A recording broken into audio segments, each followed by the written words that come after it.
Hello, beautiful souls, and welcome to my channel. My name is Aura. I'm a quantum healing hypnotherapist based in Sweden, and today we are going to talk about why there is so much pain, suffering, and cruelty in the world, and what it is that we can do in order to transcend it and to begin to rise above it. So without any further ado, let's dive right into it. Given the topic, I think it's only fair to begin this video with a little bit of a background for everybody who is new here.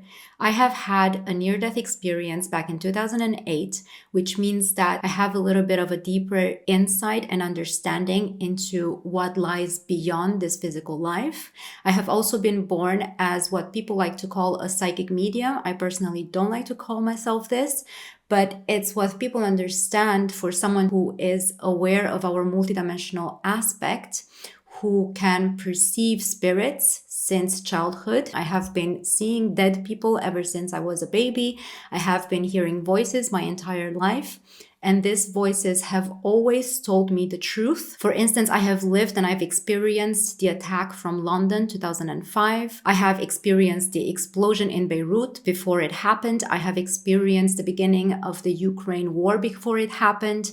I have seen COVID before it had happened. I know when people are going to transition before they do. And when people are lying to me about important things, there's always a spirit that is going to come that is involved to tell me the truth. So in these cases, I'm hearing voices in my head that are telling me the exact truth of what has happened. And if it's not the voice of a spirit that is telling me the truth, then I am being transported into these events in order to see them for myself the way that they actually have transpired. I'm able to perceive something that is going to happen in the near future on the timeline on which I am currently on, because I am the one having the visions. So it's all about my timeline and the global human collective that is in this timeline with me in the moment that I'm having the vision. I am also always connected with my higher self.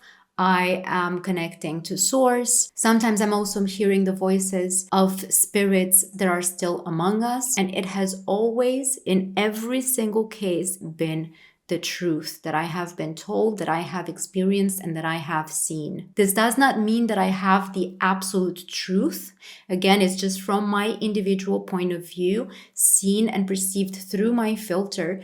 And each and every single one of us is an individual experiencing this life in their unique way. Something that I've always known is that two people can experience the exact same thing, and only one of them might get traumatized. Because what is trauma? Trauma is not what happens to us, but it's something that happens within us. The way that we understand things, the way that we perceive things through our own personal, unique blueprint. And besides the fact that I've had access to our multidimensional essence and our multidimensional reality, I have also lived through 20 years, 2 decades, give and take 20 years, of depression, anxiety, pain, and suffering. You can watch my video where I talk about my own awakening story and how I did not resonate with the world that I came into, how I have been diagnosed with 4 mental chronic illnesses, which there is no known cure for,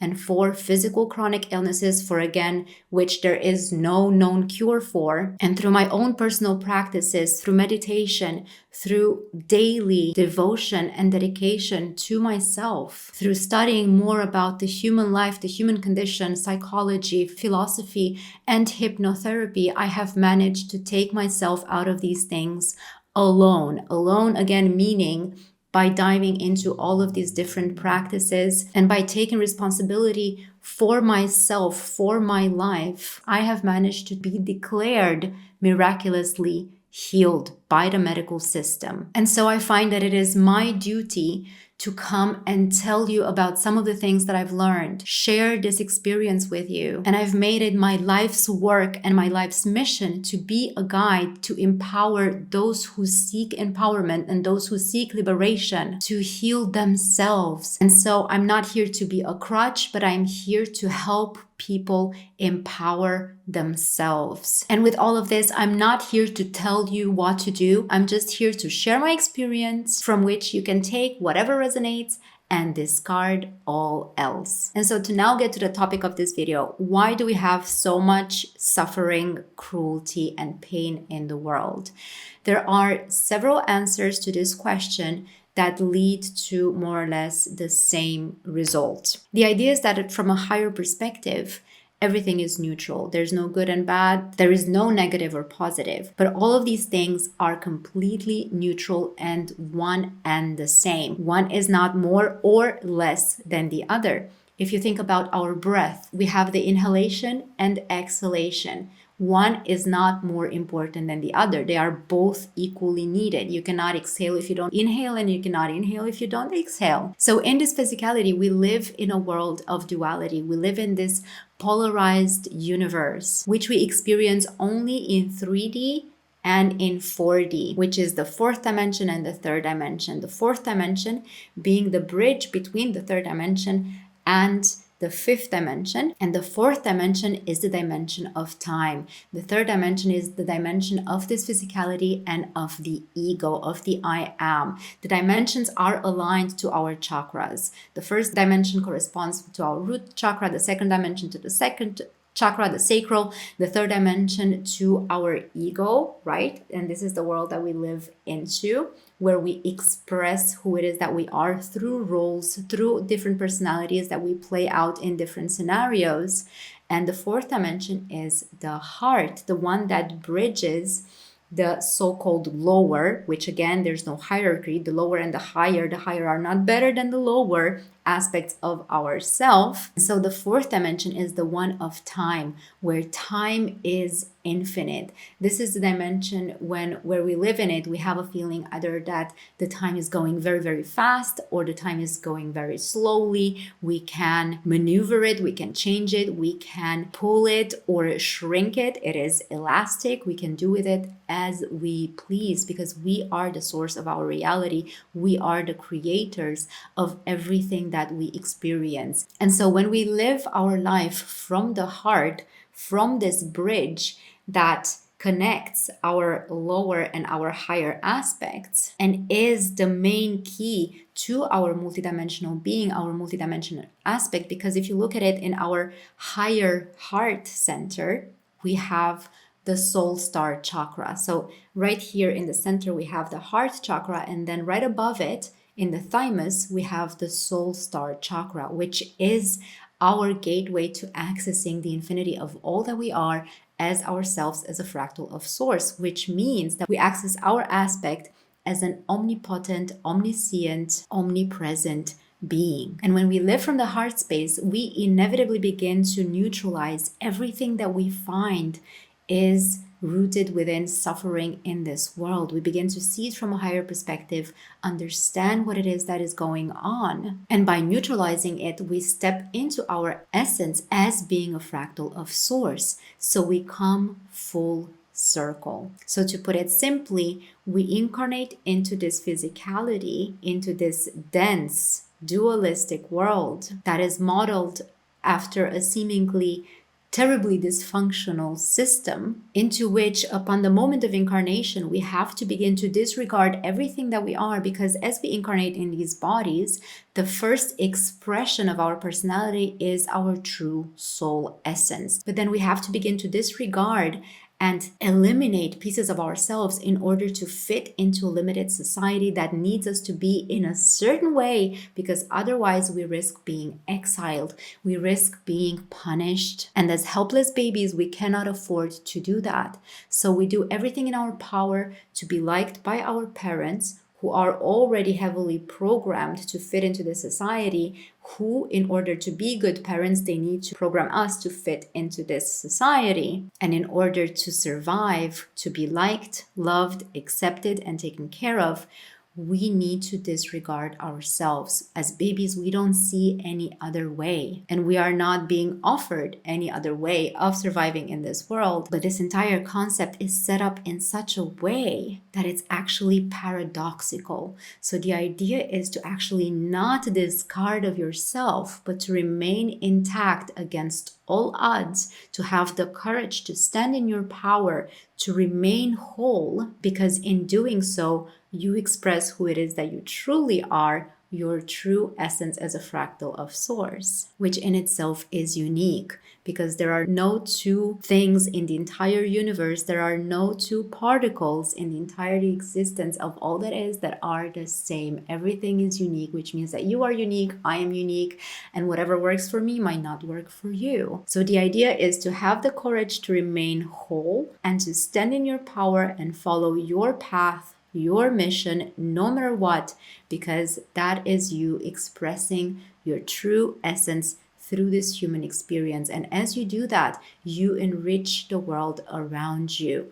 And as you do that, Source and the universe is in its whole expression, because without you expressing who it is that you truly are, the universe cannot be complete. And this again creates suffering within the self. So in this dualistic world, we are then presented with two options: either abandon yourself in order to please others, or stick to yourself and who it is that you really are.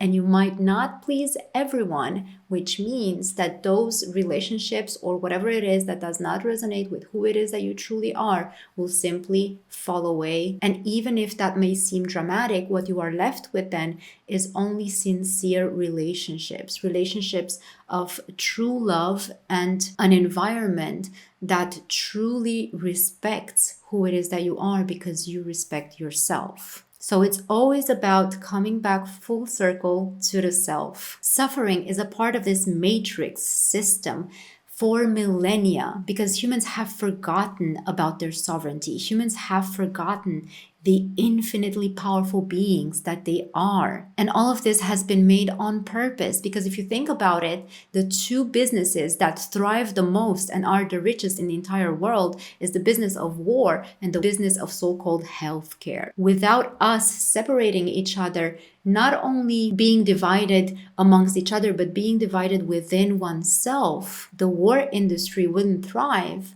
And also the healthcare industry wouldn't thrive, because the more we separate ourselves from who it is that we truly are, the sicker we get. And this is inevitably because we are holistic beings. We are beings created up of a mind, body, and soul. So whatever physical or mental illness that we might be experiencing always starts with a trauma. And trauma is, again, separating from who it is that you truly are. It's a disconnect. So in order to begin to actually heal these parts of ourselves, whether they are mental, physical, or emotional, we need to begin to reconnect with who it is that we truly are and bring back these pieces of ourselves, these fractals, from wherever we might have left them in time and space, and bring them back home again, back within our heart space, acknowledge them, love them, listen to them, and offer them whatever it is that they actually truly need. And in doing so, as we regain our sovereignty, we begin to regain our aspect as a fractal of source.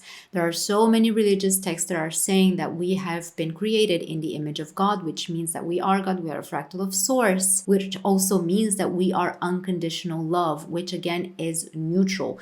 You cannot love something and have expectations of whatever it is that you are loving, because then that is conditional love. I love this if it's like that. But as soon as you disregard all the conditions and you disregard all judgment, you become neutral. You raise yourself above all that is in a certain way, and thus you transcend into pure love and pure acceptance, which is what you are at the core of your being. And so the number one reason for our suffering is that we choose comfort over vulnerability, over authenticity, and over growth. Because what does it mean to grow? To grow means to expand within your essence, to pick up all the pieces of everything that you are and begin to express who it is that you truly are. And every time you do that, you expand within the essence of your infinite being. Another reason for us experiencing suffering, because I've also received the question,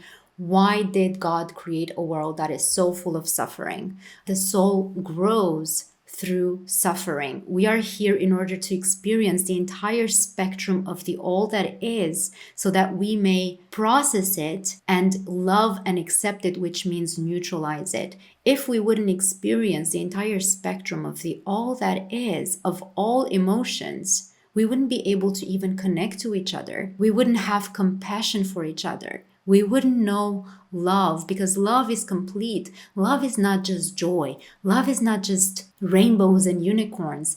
Love is accepting and knowing that there is an infinite spectrum of everything, of the all, and holding space for all that is. And in this dualistic physical reality, learning happens to trauma. And sadly, as you all know, the bigger the trauma, the quicker the learning. If you just look back at your time and you look at the most horrendous experiences that you've been through, in retrospective, you have survived them. And look at the person that you are today. Look at how far you've come. Look at how much wisdom it has enriched you with. Look at the expansion that it has bestowed within your heart and within your being. Not only do we learn through our own suffering, but we also learn through watching other people suffer, because this also teaches us to choose whether we want to do something about it or not, which again is a choice of wanting to grow or choosing to stagnate and remain where you are. This also helps us understand that everybody has free will. Something that I've always told myself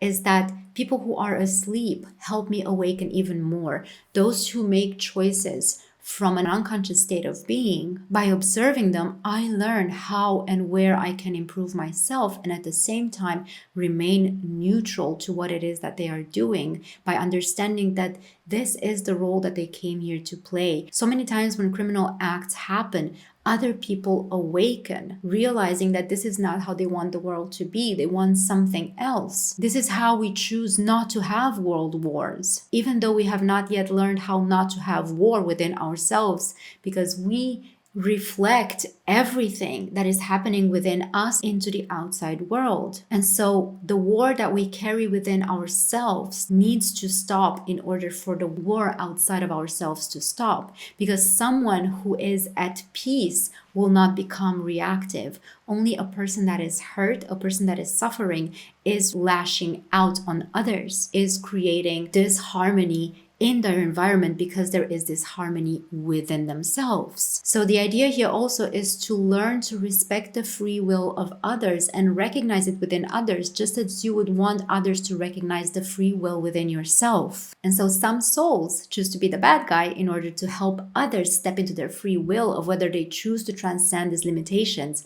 or not. Another problem that we are having in today's world is that we have an epidemic of fear, which is an epidemic of self-abandonment. So every time you tap into fear, you abandon yourself. And tapping into fear can be as simple as running away from your problem, choosing to step into work, into studying, into whatever else it is, watch a movie, do whatever else except sitting with yourself and solving whatever problem it is that you are having, stepping into the suffering. Because the moment you choose to run away from that pain, the grief, the suffering, whatever it is that you are going through, you are abandoning yourself.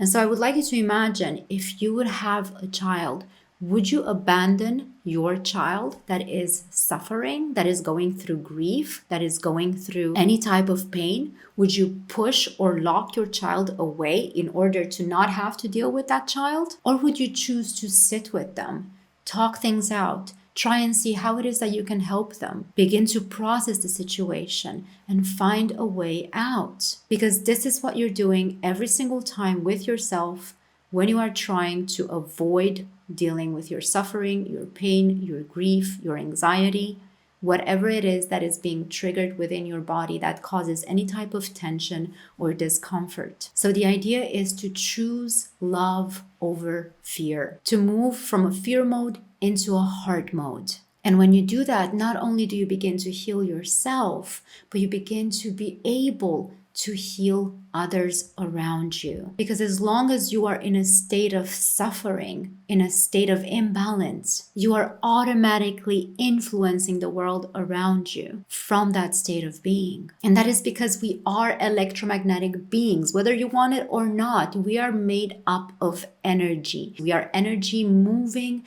through energy, experiencing energy. Everything that we perceive, that we create, is energy. And so the bioelectric energy from our heart expands expands vastly outside of your body, influencing everything around you. You can feel when someone is entering a room, the state of mind and of being that they are into. Someone can enter in a room and light it up or drag it down. And so through your state of being, not only are you altering your body, but you are altering your entire environment. Every single cell in your body listens to your thoughts, listens to your emotions, and exists from that. It changes according to that. This is what epigenetics is. 80% of our genes are influenced not by what is predictated from our lineage, but from what is in our environment and our emotional state of being. And once a gene is activated, it is possible to deactivate it. Because we are biological beings having biological bodies, we are part of this nature. And because everything in nature changes, we also change. So nothing is set in stone ever,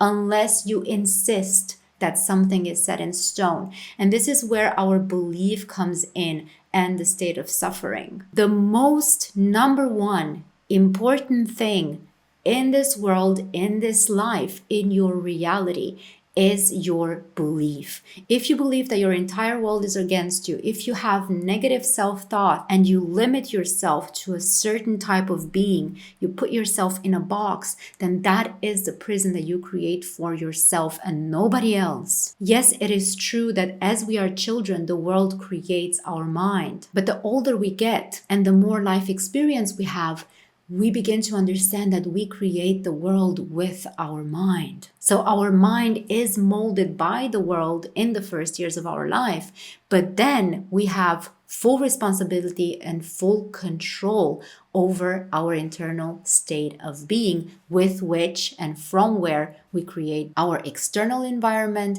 and our internal environment. So yes, your circumstances may be absolutely horrendous, absolutely terrible. You might not be able to put food on your table. You might not be able to make meats and take care of your kids. But please know that there is a way out. When you are able to begin to interrupt this negative belief system, you allow yourself to perceive other possibilities. The way that I have done it is that I went from being absolutely miserable. There was no way for me to get a job. Everything was against me. I had numerous illnesses. I had been sentenced to death by doctors. The experts, the people that know everything, have told me that there's no way for me out. I'm doomed. I'm already dead, basically. Things are only going to get worse for me. I have had several suicide attempts under my belt. I didn't know how to live life. I didn't know how to be a human until one day when I woke up and I said,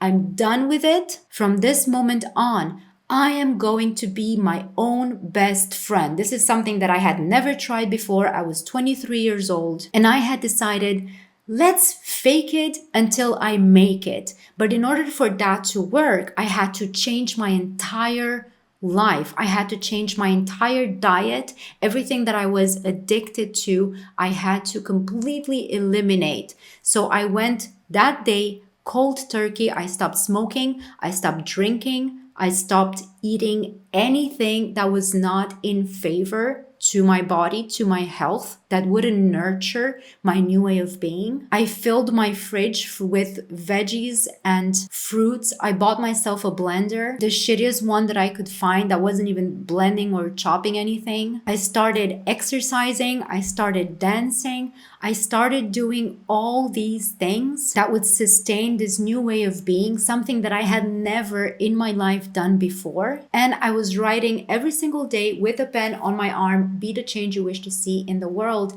And I lived by that. I made sure to be the change that I wanted to see in the world. And also, yes, I was faking it until I made it. Just these days, I had just survived yesterday the hardest training of my life. I thought I was going to die. My entire body was in pain. I wanted to vomit. I was shaking. I couldn't hold anything in my hands. I was about to faint. And my husband asked me, how are you doing? How are you feeling? And I said, I feel great. I feel great. And actually, I'm surprised how freaking amazing I feel today, because this is all that matters. And this is what everybody is trying to tell us. It is mind over matter.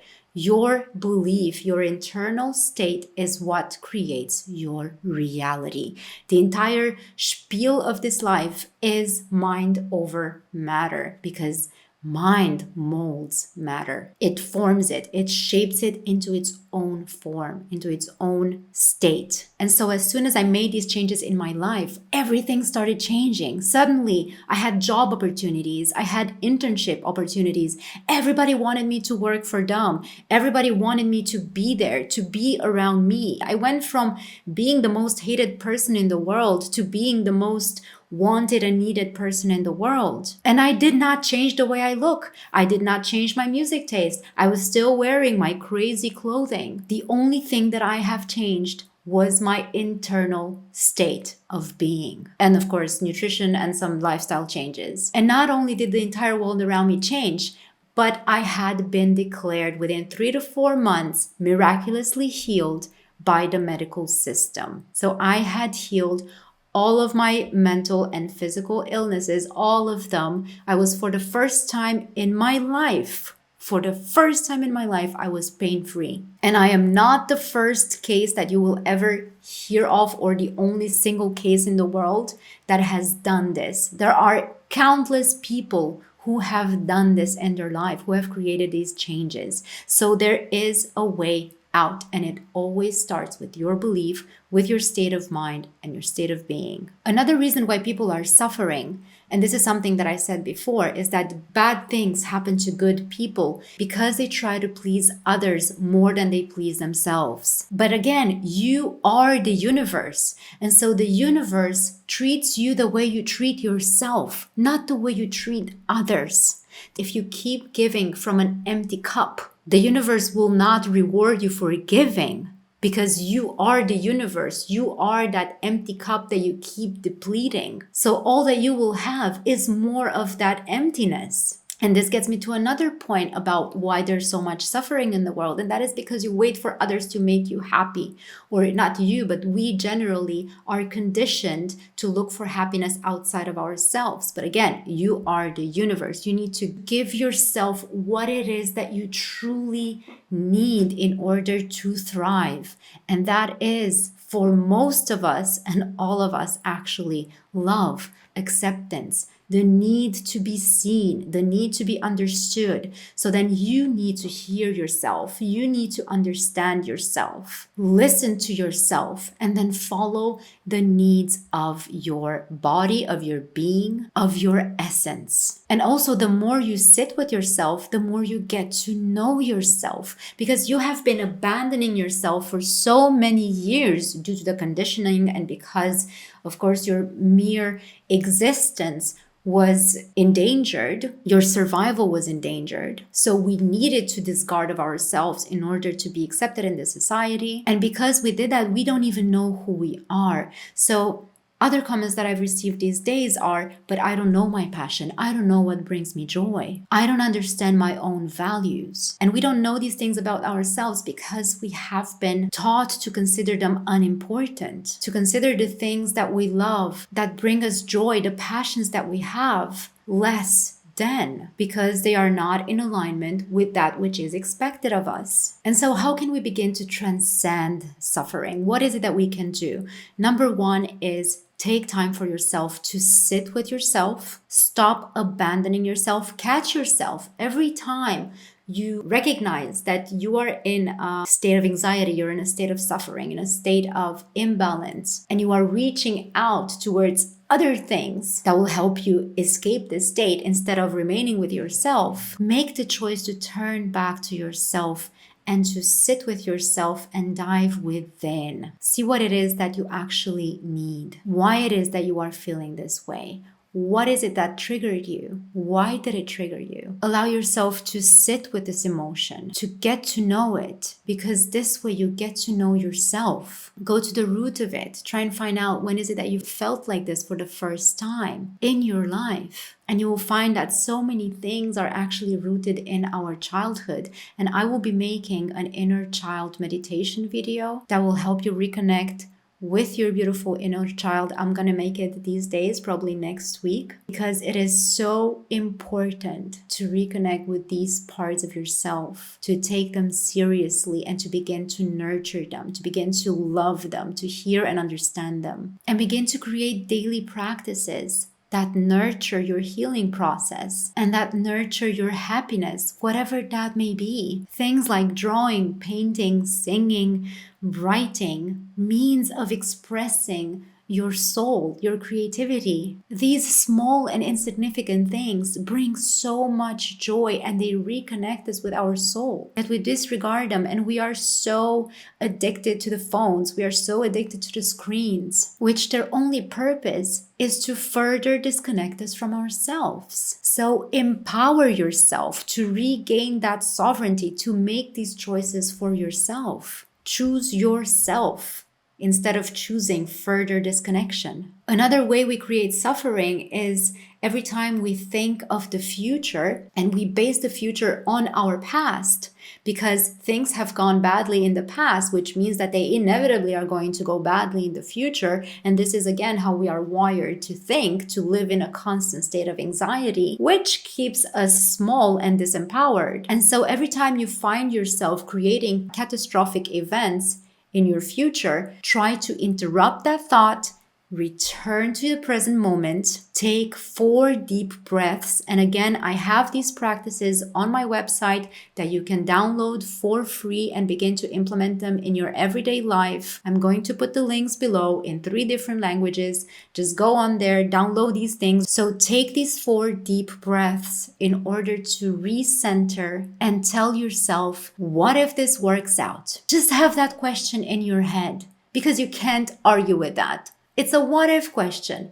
It's a fake it till you make it question. What if it works out? What if it won't be a catastrophe? What if it will be awesome? And declaring yourself to be a proud, realistic or pessimistic person. I've been there. I've done that. I was so very proud of myself of being realistic, which was actually pessimistic. That is just an excuse to remain small, to not get outside of your box, to remain in the comfort of the suffering that you've known your entire life and not dare to peek out. And these excuses that we make for ourselves on a daily basis, on a moment-to-moment basis, are only creating more and more completely unnecessary tension and anxiety in our bodies, which in turn into mental and physical illnesses, which nobody wants, yet we keep creating them. So it is crucial for us to interrupt these patterns in order to regain our health, our power, and our sovereignty. Another solution that I have for you is to ask yourself the question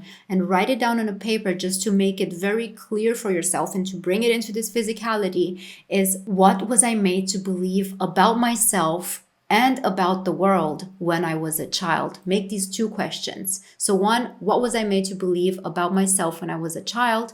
And 2, what was I made to believe about the world when I was a child? And slowly you will begin to realize that these are not your beliefs, and this will help you separate from them and thus give you the space to begin to create your own beliefs or to turn back to your own beliefs. Because when you were a kid, you came into this world with big dreams. You had huge aspirations. So another thing to write down is, when I was a child, despite the chaos around me, what were my dreams? How did I perceive the utopian world to be? How did I imagine myself fixing this dysfunctional world when I was a child? Or if you didn't perceive the world to be dysfunctional around you, just ask yourself, what were your dreams and aspirations when you were a 3 to 5 year old? What is it that you wanted to be and or do in this life? Because Much may have been taken away from you, but what is it that remains in your heart? What is it that you are keeping safe deep down within yourself? Another thing that you can write is a letter to your parents. You can write it, and I advise you to do it like this, to each of your parents separately. Write a letter to your parents as your 5 to 10-year-old self. Tell them everything that you would want to have told them then, and everything that you have never dared to tell them. Express everything that you are annoyed with, everything that you hate about the world, about the way that they are, about absolutely everything. Let it all out on that piece of paper and just release it. This is not something that you are going to show to anyone. This is something that you can destroy afterwards. But the idea is to let it all out, because it needs to come out exactly the way you feel it, in your most raw, authentic expression. And if it's not your parents that you can write a letter to, then your caretakers, whoever it is that raised you, write a letter to that person. Express yourself. Put down everything that you have been unable to express throughout all of these years. And all of these practices will help you create a new story. You need to make space for something new to grow. All of this will help you find out what it is that you actually need. And so when you center yourself and you find yourself in a state of calmness, you find out what your body, your being truly needs in order to live a life of purpose and meaning, because this is what it's all about. It's not about chasing pleasure. It's not about chasing validation, but it's about achieving a state of inner harmony regardless of the things that you own. And if you don't know what your passion is, if you don't know what it is that brings you joy, ask yourself, according to your unique way of being, to your unique perception, how does the perfect human being live this life? What is it that they dedicate their life to? What values do they have? What does a day in their life look like? And again, I'm having a document that you can download for free where you can begin to ask these questions and build this new way of being for yourself. And as you answer these questions, begin to implement these things in your everyday life and begin to live according to this beautiful image that you have of the so-called perfect human being, because you are that human being. You wouldn't have these ideas if they wouldn't be you, if it wouldn't be your soul and your intuition expressing itself through you, which is your authentic self, who it is that you truly are. Again, in this life, you don't need to make anybody else proud except yourself. The only people you need to make proud is the 5-year-old version of yourself and the 80-year-old version of yourself, or however long it is that you plan to live. That is it, the beginning and the end. You live your life, and you have one responsibility, which is to express who it is that you truly are. Live out your joy and passions. And I would like to end this video with a voice that I heard in my head just a few days ago, which said, and I wrote it down, you create your pre-luck, do everything in your power to set yourself up for success. This is what the voice said. And so I asked, what does it mean? You create your pre-luck. And the idea is that you need to set yourself up for success because the universe is already, the universe being you, being your higher self that has that higher perspective, that knows everything and is aware of the multidimensional aspect of all the possibilities that are laid out for you. This universe, this part of you is already making sure that you will have the best experience possible in your life. But it is up to you to set yourself up for success, to create your pre-luck in this physicality, because you are the bus driver. It doesn't matter what your higher self is setting up for you. It doesn't matter what your guides are telling you to do. It doesn't matter if you're a psychic medium or whatever, a channeler, and you can hear your guides and your higher self and all of this telling you what you should do in your life. It doesn't matter if you do not choose to follow their advice. A teacher, a guide, can only do 10% of the work. The other 90% is up to you, to the individual, and the work that we choose to put into this life in order to make these things happen. It is up to you to start painting if this is what you feel like doing, if this is what the joy that is burning inside of you is asking for. Right now, my dog is asking to go out, which is what I'm going to do right now. I am going to post here at the end of the video the playlist with the soul alchemy videos. They all contain meditations that help you release whatever it is that no longer serves you and begin to integrate the things that bring you joy to help rebuild yourself and who it is that you truly are in your everyday life. The meditations are more or less the same with the intention of a different topic for each and every video, because this is supposed to become a practice. The intention that I have with these videos is for you to begin to learn to do this on your own, on an everyday basis. And these practices are built on the way that I do this for myself. I sit with myself every single day. I ask, what is it that I need to know for my highest joy and the highest joy of all?